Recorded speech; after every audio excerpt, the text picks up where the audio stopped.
नमस्कार, आप देख रहे हैं हमारा खास कार्यक्रम योग के रंग स्वामी रामदेव के संग। आपका बहुत बहुत स्वागत है और आपके साथ मैं हुसैन रिजवी और मेरे साथ है मेरी सहयोगी अर्चना सिंह। हर दिन के लिहाज से कौन सी औषधि लें, कौन सा योग और प्राणायाम करें और 14 दिन क्या खाएं क्या नहीं खाएं, ये सब आज हम स्वामी रामदेव से जानेंगे। और स्वामी रामदेव ये सब बताने के लिए हमारे साथ जुड़ भी चुके हैं। स्वामी जी, बहुत बहुत स्वागत है आपका। स्वामी जी प्रणाम। बहुत बहुत प्रणाम आपको भी हुसैन भाई। और देखो, एक ये विशेष औषधि है, आम लोग इसको अपने गले का श्रृंगार करने के लिए मोतियों की माला पहनते हैं। ये छोटे मोती हैं, ऐसे ये बड़े मोती हैं, इनकी लोग माला पहनते हैं। लेकिन हम इनकी ये औषधि बनाते हैं। इस समय लोगों को बहुत ज़्यादा एसिडिटी हो रही है, हार्ट बीट बढ़ रही है, सिर में दर्द हो रहा है, घबराहट हो रही है। इसके बारे में हम पूरा विस्तार से बताएंगे। इस मोती पिष्टी को गुलाब जल अभी मंगाते हैं, उसके अंदर इसकी घुटाई करवाते हैं और आज मोती पिष्टी के बारे में भी हम विस्तार से बताएंगे। और सबसे बड़ी बात है, ये जो आपने बताया है, पूरा 7 दिन का जो इसका पूरा चक्र है, उसको तोड़ने के लिए सबसे पहले तो लंबे श्वास से शुरू करते हैं। लंबे लंबे श्वास, और ऐसे ऐसे लंबे लंबे श्वास खड़े होकर के, बैठ करके ऐसे लेना शुरू करें और इससे अद्भुत लाभ होता है। लंबे लंबे श्वास ले लें और लंबे लंबे श्वास लेने मात्र से ऑक्सीजन की कमी नहीं रहेगी। और जिनको बहुत ज़्यादा दिक्कत है सांस लेने में, खांसी 24 घंटा चलती रहती है, उसके लिए एक उपाय प्रारंभ में ही बता देता हूँ। फिर एक एक करके हम बुखार, खांसी, पेट की, बीपी की, हार्ट की, ऑक्सीजन की कमी, लंग का डैमेज होना, फिर कमजोरी, और जब बहुत ज़्यादा कफ कोल्ड बढ़ जाता है, बहुत ज़्यादा उपद्रव बढ़ जाता है, फेफड़े पर सबसे ज़्यादा अटैक करता है। और ये भस्त्रिका फेफड़े को प्रोटेक्ट करने के लिए सबसे ज़्यादा जरूरी है। आज अंत में हम ये भी बताएंगे कि पतंजलि बाम पूरे यहाँ एक लेयर बना करके लगा देंगे हम, छाती से लेकर के गले तक, और ऑक्सीजन की तो कमी पूर्ति होगी। ऐसे लंबे सांस लें। और यही कारण है कि मैं रोज 10 मिनट ऐसे तेजी से करता हूँ और मेरा रेस्पिरेटरी सिस्टम इतना स्ट्रॉन्ग है। एक तो ये, लेकिन जिनको भी प्रॉब्लम हो गई उनको स्वासारी गोल्ड से लेकर के, स्वासारी वटी से लेकर के, स्वासारी क्वाथ और प्रवाही से लेकर के, स्वासारी के साथ पंचकोल का भी काढ़ा हम आज बताने वाले हैं। बिल्कुल स्वामी जी। स्वामी जी, तो योग, आयुर्वेद, कफ कोल्ड में रिलीफ हो जाता है। एक तो लोग बहुत लापरवाही कर रहे हैं, अब भी लापरवाही कर रहे हैं, और एक दूसरा पहलू यह है कि लोग इसमें पैनिक बहुत कर रहे हैं, जिसकी वजह से सिचुएशन बहुत खराब हो रही है।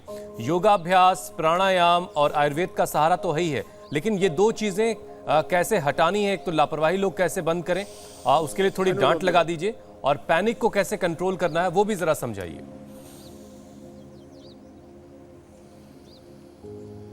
तो एक तो देखो, यदि आपने जरा सी लापरवाही बरती, कई बार कुछ लोग जो है वो अपने आप को सुपर मैन मानने लगते हैं। साथ में अपने आहार विहार को ठीक रखना, 5-6 घंटे की नींद ठीक से सोना, अपने खान पान को ठीक रखना, और सब सावधानी बरतें।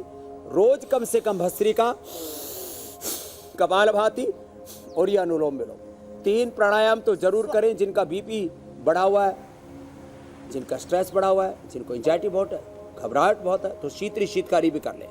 और एक एक करके आज हम जब प्राणायाम करते हैं तो वो थक जाते हैं, तो उनके मन में सवाल आता है कि वो कितनी देर करें, कहीं उनको नुकसान ना हो लंबे समय तक करने में। तो लोगों को बहुत ये कंफ्यूजन है कि वो कितनी देर तक करें, आराम से कर पाएं तो करें, और क्या क्या करें, किस सीक्वेंस में करें, ये थोड़ा बता दीजिए।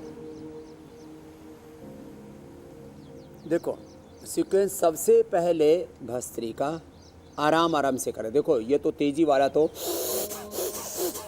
ये तो पूर्ण स्वस्थ व्यक्ति के लिए।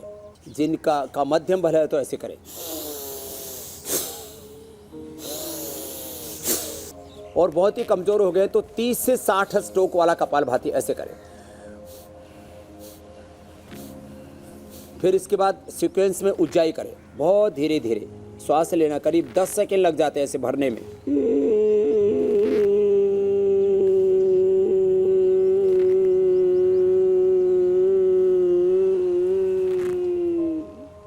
ऐसे भर के रखा और होल्ड करके 10-20 सेकंड से ज़्यादा मत रोकना, रोक ही नहीं पाएंगे इससे ज़्यादा। फिर दाएं नाक को बंद करके धीरे धीरे छोड़ना। इसके बाद अनुलोम विलोम में भी 5 से 10 सेकंड लगे धीरे धीरे, दिन भर भी करेंगे तो कोई दिक्कत नहीं है। और खास बात ये बता देना चाहता हूँ, जिनको बहुत ज़्यादा कमजोरी हो वो इम्यूनोचार्ज, इम्यूनोग्रेट वटी, इम्यूनोग्रेट पाउडर, अश्वगंधा शतावर, सफ़ेद मूसली, दूध में हल्दी सिलाजी, च्यवनप्राश जो ले सकते हैं। जिनको बहुत ज़्यादा थकान है वे द्राक्षा, मुनक्का, अंजीर, अनार, गाजर, पपीता, सेब, चीकू जो भी मौसमी फल हैं वो थोड़ा थोड़ा खाएं, लेकिन दही, छाछ, नींबू, अचार, टमाटर ना लें।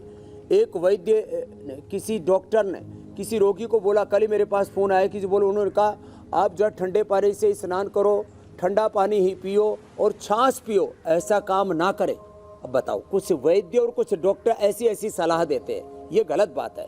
और स्टीम लेना चाहिए, उनको थोड़ा गुनगुने पानी से नहाना चाहिए, गर्म ठंडे पानी का स्पंज करना चाहिए। ये बातें तो ठीक है, छाछ कतई नहीं पीनी चाहिए। पानी के अंदर जिनको बहुत ज़्यादा एसिडिटी हो रही है उनको भी बादाम और अखरोट रात को भिगो के पीस करके लेने चाहिए, उससे घर में एकदम शांत हो जाएगी। एलोवेरा, वीटाग्रास और लौकी का जूस ये पी सकते हैं, या गिलोय का ही पानी उनको पीना चाहिए, तुलसी का पानी पीना चाहिए। और कुछ किसी को सुलभ नहीं होता है तो ये शिला तुलसी ड्रॉप ले ले, यही डाल करके पी ले पानी के अंदर। तो ऐसे ये करना चाहिए। ये छाछ, दही, नींबू, अचार, टमाटर, खट्टी चीज़ें, जंक फूड, फास्ट फूड तो बिल्कुल भी उनको नहीं लेना। और उज्जाई के बाद ये अनुलोम विलोम 5 से 10 सेकंड में सांस लेना धीरे धीरे, 5 से 10 सेकंड में। 2 सिलेंडर, डबल सिलेंडर दे रखा, डबल ऑक्सीजन सपोर्ट भगवान ने पहले ही दे रखी है। ईड़ा और पिंगला, चंद्र स्वर और सूर्य स्वर के रूप में परमात्मा ने, इसका इस्तेमाल करें। धीरे धीरे लेना, धीरे धीरे चढ़ना, कोई जोर जबरदस्ती नहीं। इसके बाद भ्रामृत गीत, और जिनको फिर ज़रूरत है स्ट्रेस, एंजाइटी, डिप्रेशन बढ़ा हुआ, उनको शीतली शीतकारी करना चाहिए। और फिर ये तो हो गया शीतली शीतकारी तक, भ्रामृत गीत तक। प्राणायाम का अभ्यास वो सूक्ष्म व्यायाम करें, बैठे बैठे ऐसे ही, जो थक जाते हैं ऐसे ही करें। और ऐसे करके और असाध्य रोगों को मिटा सकते हैं। ये 2 बेटियां मेरे सामने बैठी हुई, एक का नाम है उषा जो USA से आई हुई, कहाँ से आई हो? कैलिफोर्निया से आई हुई है। हाँ, ये माइक ले लो। और इसकी इतनी हालात ख़राब थी कि ये मतलब झुक नहीं सकती थी, मुड़ नहीं सकती थी। अब ये सूर्य नमस्कार करती है, इसका सूर्य नमस्कार कराएंगे अभी। ये सूर्य नमस्कार अब करती है, इसकी पूरी चमड़ी उधड़ गई थी। सूर्य नमस्कार कर लें, सूक्ष्म व्यायाम कर लें। देखो ये इसका पीछे बेटा बैठा हुआ है, उसकी तो बुरी हालत थी। क्या हालत है फेफड़े का? क्या था फेफड़े में? ILD ये बहुत खतरनाक बीमारी है। और लंग, अभी मैं चल लेता हूँ, 100 कदम चल लूंगा, पहले मैं 5 भी चलता था, अब 100 कदम चलने लग गया। क्या नाम बेटा? सार्विक यादव। चलो बहुत बहुत आशीर्वाद बेटा। तो ये सूक्ष्म व्यायाम करने जिनसे ज्यादा नहीं हो पाता जी। और थोड़े उनके लंग को रिलैक्स करने के लिए उष्ट्रासन, मकरासन, भुजंगासन भी बताने वाले हैं। तो चलो शुरुआत कर देते हैं आसनों की। तो देखो, जिनकी भी शुगर लेवल बढ़े वे आराम से धीरे से जितना झुक सके उतना झुक के धीरे धीरे कपालभाति करते हैं। खीरा, करेला, टमाटर, सदाबहार, गिलोय, चिरायता, कुटकी, गुड़मार, ये सब हमने बताया हुआ है। और मधुनाशिनी, मधुग्रेट, मधुनाशिनी खाली पेट 1-1 गोली से लेकर के 2-2 गोली तक, और मधुग्रेट खाने के बाद ले ले। शुगर लेवल एकदम कंट्रोल रहेगा। कि मोती पिष्टी, इसको जो है 1/4 ग्राम से लेके आधा ग्राम तक शहद के साथ चाट लीजिए। एकदम घबराहट, उल्टी, दस्त और हार्ट के पल्पिटेशन हाई होना, और ये कार्डियक अरेस्ट से बच जाएंगे आप। मंडूक आसन ये शुगर को भी कंट्रोल कर देगा। तो मैंने कहा था सबसे ज़्यादा एक तो ये हार्ट के उपद्रव के साथ साथ शुगर के उपद्रव के साथ साथ जो बुखार का उपद्रव उसको भी बताया, खांसी के उपद्रव का आज अंत में रखेंगे। अभी जो हम अभ्यास बता रहे इससे डायबिटीज़ के साथ साथ पेट भी लोगों का बहुत खराब होता है, उल्टी, दस्त। तो अनारदाना चूस ले, जीरा, धनिया और सौंफ, ये पानी हमने कई बार बताया। जीरा, धनिया, सौंफ, और जिनको बहुत ही ज़्यादा एसिडिटी है, बहुत ही ज़्यादा कफ कोल्ड है, और इंडाइजेशन हो चुका है, भूख ही नहीं लग रही है, तो जीरा, धनिया, सौंफ के साथ मुलेठी और गुलाब फूल ये पानी में भिगो करके बिना उबाले पी लें। दिन भर यही पानी पिएं, अथवा सर्वकल्प का पानी पी लें। जिनको बहुत ही ज़्यादा पेट की दिक्कतें हैं, बेल का शरबत पी लें। आज बेल का शरबत भी हम बताने वाले हैं। उल्टी के लिए अनार दाना सबसे बढ़िया है घरेलू उपायों में। अनार जो है, अनार की जो दाने होते हैं उनको धीरे धीरे चबा लें, चूस लें। जो शुगर वाले पेशेंट हैं वो भी 50 ग्राम तक, 100 ग्राम तक अनार खा सकते हैं। उनका शुगर नहीं बढ़ता। उसको बहुत चबा करके उसका फाइबर है उसको भी चबा जाए। और किसी को फाइबर थूकना भी है तो थूक सकते हैं, लेकिन अनार चूसते ही उल्टी, दस्त, इंडाइजेशन, घबराहट और ये सारे उपद्रव पेट के खत्म होने लगते हैं। मंडूकासन, योग मुद्रासन के बाद अब स्वामी जी आप देखिए पिछले 1 साल से आप लगातार लोगों को बता रहे हैं, तो खांसी की परेशानी कैसे दूर करनी है? तो खांसी के लिए एक तो ये कंठामृत है, ये तो रामबाण है। ये कंठामृत के साथ साथ अभी मैं 2-3 चीजें और बता देता हूँ जी। लवंगादिवटी, खदीरादिवटी, और घर में लौंग को थोड़ा भून लें। माने पूरा ना भूने, थोड़ा सा जब भूनते हैं तो लौंग थोड़ी फूल जाती है, तो अध भुनी लौंग, आधी भुनी हुई लौंग, थोड़ा एक दो काली मिर्च, गोल मिर्च बोलते हैं जिसको, थोड़ा सा मुलेठी, थोड़ी सी मिश्री, थोड़ा इलायची, ये मुंह में डाल लें और इसको चूसते रहे। नहीं तो ये मैंने बताया आपको, ये कंठामृत, लवंगादिवटी, खदिरादिवटी, इसको चूस लें। चने का ही सेवन करें और बाकी चीज़ें बंद कर दें तो खांसी एकदम अच्छी हो जाएगी। पुनर्नवारिष्ट कुमारियासव अथवा भूमि आंवला, अभी मैं आपको एक पौधा दिखाने वाला हूँ, उसको जो है पीस करके और उसका रस निकाल करके पी लें। एलोवेरा का जूस पी लें। वीटाग्रास का जो है सुबह सुबह खाली पेट जूस पी लें। भूख एकदम खुल करके लगती है और डाइजेशन एकदम अच्छा हो जाता है। तो ये छोटे छोटे उपाय हैं जिनको अपना करके हम, जैसे मैंने अभी बताया, बेल का प्रयोग करें। बेल का मुरब्बा है, बेल का शरबत है, नहीं बेल का पाउडर ही खा लें। और जीरा, धनिया, सौंफ, इसको रात को भिगो करके सबके घरों में उपलब्ध होता है। नहीं तो खाली सौंफ का ही पानी पी लें तो भी ठीक हो जाते हैं जी। लगातार बुखार बना रहता है, तो इसके लिए क्या उपाय? तो देखो, बुखार ये अपने आप में बीमारी नहीं है। बुखार और शरीर में जो दर्दें होते हैं वो भीतर की किसी इन्फेक्शन का, इन्फ्लेमेशन का रिफ्लेक्शन है। तो उसको मिटाने के लिए वापस एक बार दोहरा देता हूँ, खाली पेट जिनको भी डायबिटीज़ है, पेट में गड़बड़ी है, कमजोरी है, वो उत्तानपादासन, नौकासन, पवन मुक्तासन, सेतुबंधासन आज ज़रूर देख लें और जितना इनमें से बन पाए वो ज़रूर करें।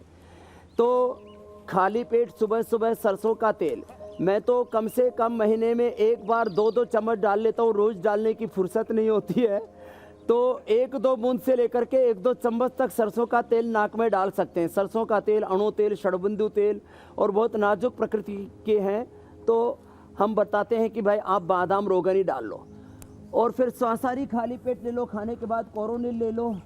ये सब प्रयोग तो करें, लेकिन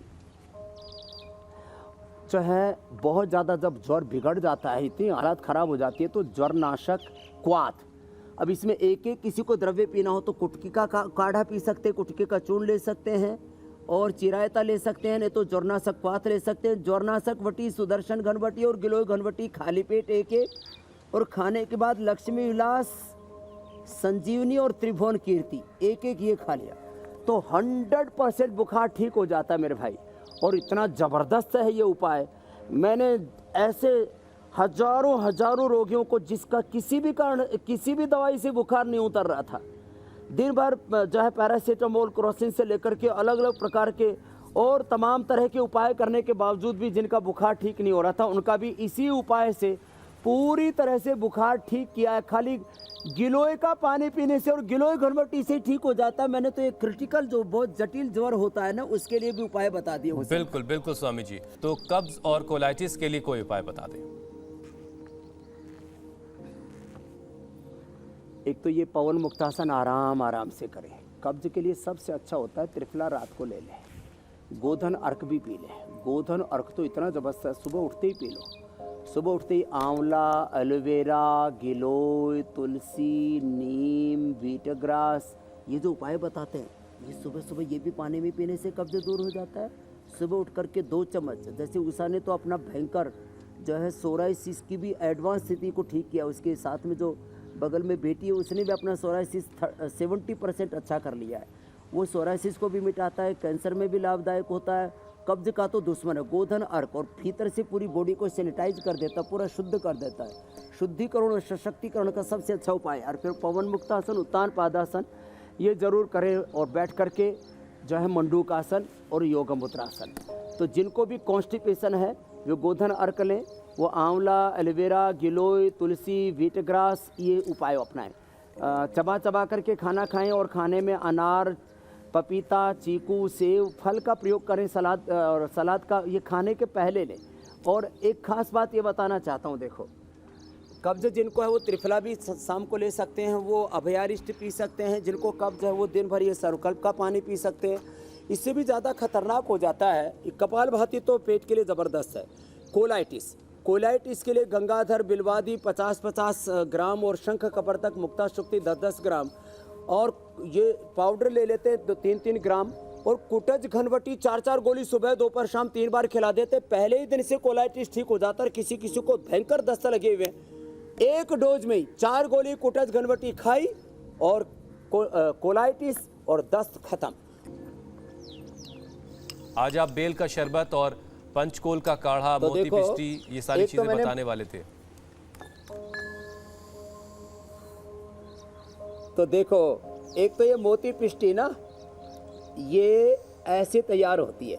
इसको घोट करके, और फिर जब ऐसे घोट करके गुलाब जल में, घोट करके गुलाब जल में, और ये इतनी ज़बरदस्त हो जाती है। ये मोती सीप के अंदर होता है, मुक्ता शुक्ति होती है, सीप के अंदर ये मोती होता है। बैठ जाओ बेटा। और इधर इनको, इधर आओ, दूसरे आ जाओ, एक बच्चे। और इनको ये पूरा देखो, ये पूरा 25 ग्राम है, बैठो इधर। और इसके पूरी छाती पर लगा करके, और फिर ये जिनको बहुत ज़्यादा कफ कोल्ड खांसी है, सांस लेने में बहुत दिक्कत हो रही है, ऑक्सीजन लेवल बहुत डाउन जा रहा है, पूरी छाती पर लगा दे ऐसे। और एक इसकी लेयर बन जाएगी पूरी बाम की। पूरा ले लो बेटा, पूरा निकाल लो। और पूरा निकाल करके फिर पहले ये कॉटन लगा देंगे, सादा कपड़ा। फिर ये गर्म कपड़ा लगा करके, कोई भी अपने घर का शॉल लगा दें, पूरा अच्छे से पूरा लगा दो, पूरा निकाल के लगा दो। 25 का 25 ग्राम गले तक लगा दो। और फिर ये लपेट लगा देंगे। ये पंचकोल का काढ़ा इतना ज़बरदस्त है, जिनको भूख नहीं लगती, जिनको कफ कोल्ड इतना असह्य हो रखा है, तो 2 से 3 चम्मच डाल करके पानी में पका लें, और उसके बाद जो है पूरे परिवार को पिला दें। डाइजेशन एकदम अच्छा हो जाएगा, कफ कोल्ड पूरा दूर हो जाएगा। ये चित्रक, चव्वे, सूंठ, पीपल, पीपला मूल, चित्रक, चव्वे, सूंठ, इसी को आयुर्वेद में पंचकोल कहा जाता है। ये बहुत ही ज़बरदस्त है। और ये बेल का शरबत, तो ये तो रामबाण है बेल का शरबत। ये तो इसको पानी के अंदर ही बना ले, पानी डाला और घोट दिया अभी। लेकिन जो मैंने बताया था आपको, भूमि आंवला, मकोई, भूमि आंवला लेके आओ बेटा। तो देखो, एक तो मैंने बताया था पूरी बाम लगा करके, पतंजलि बाम, और ऊपर से कॉटन का कपड़ा, और फिर इसके ऊपर गर्म कपड़े की लपेट लगा देंगे। इधर देखो, ये पूरा शरबत तैयार हो चुका है, और ये शरबत सब पी लें और पूरे परिवार को पिला दें।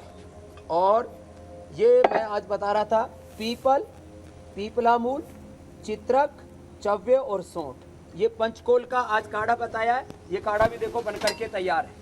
अब ये काढ़ा पिला देंगे तो सबके पेट, सबके पाचन तंत्र इतने ज़बरदस्त हो जाएंगे, कोई कहने की बात नहीं। और ये शरबत तैयार है। ये अब ये बेल का जो शरबत पिएंगे, अब इसमें हनी भी डाल सकते हैं थोड़ा, जिनको मीठा पीने का शौक है। और जो है जिनको अब ये बनाने का कार्यक्रम नहीं करना, तो बेल का मुरब्बा, बेल की कैंडी, और ये बेल का हमने रेडीमेड शरबत भी तैयार रखा हुआ है। ये शरबत ऐसे ही पूरे परिवार को पिला दें, कोई दिक्कत नहीं है। बहुत तो ऐसे ये बेल का प्रयोग करेंगे तो ये बेल जो है बहुत ही ज़बरदस्त है, कोई भी इसको पी सकता है। तो अब मुझे लगता है आपका वक्त हो गया है, कल के लिए फिर तैयारी कर रहे हैं, कल और सिखाएंगे, बहुत कुछ बताएं। ठीक है स्वामी जी, बहुत बहुत शुक्रिया, बहुत बहुत धन्यवाद। शुक्रिया स्वामी जी।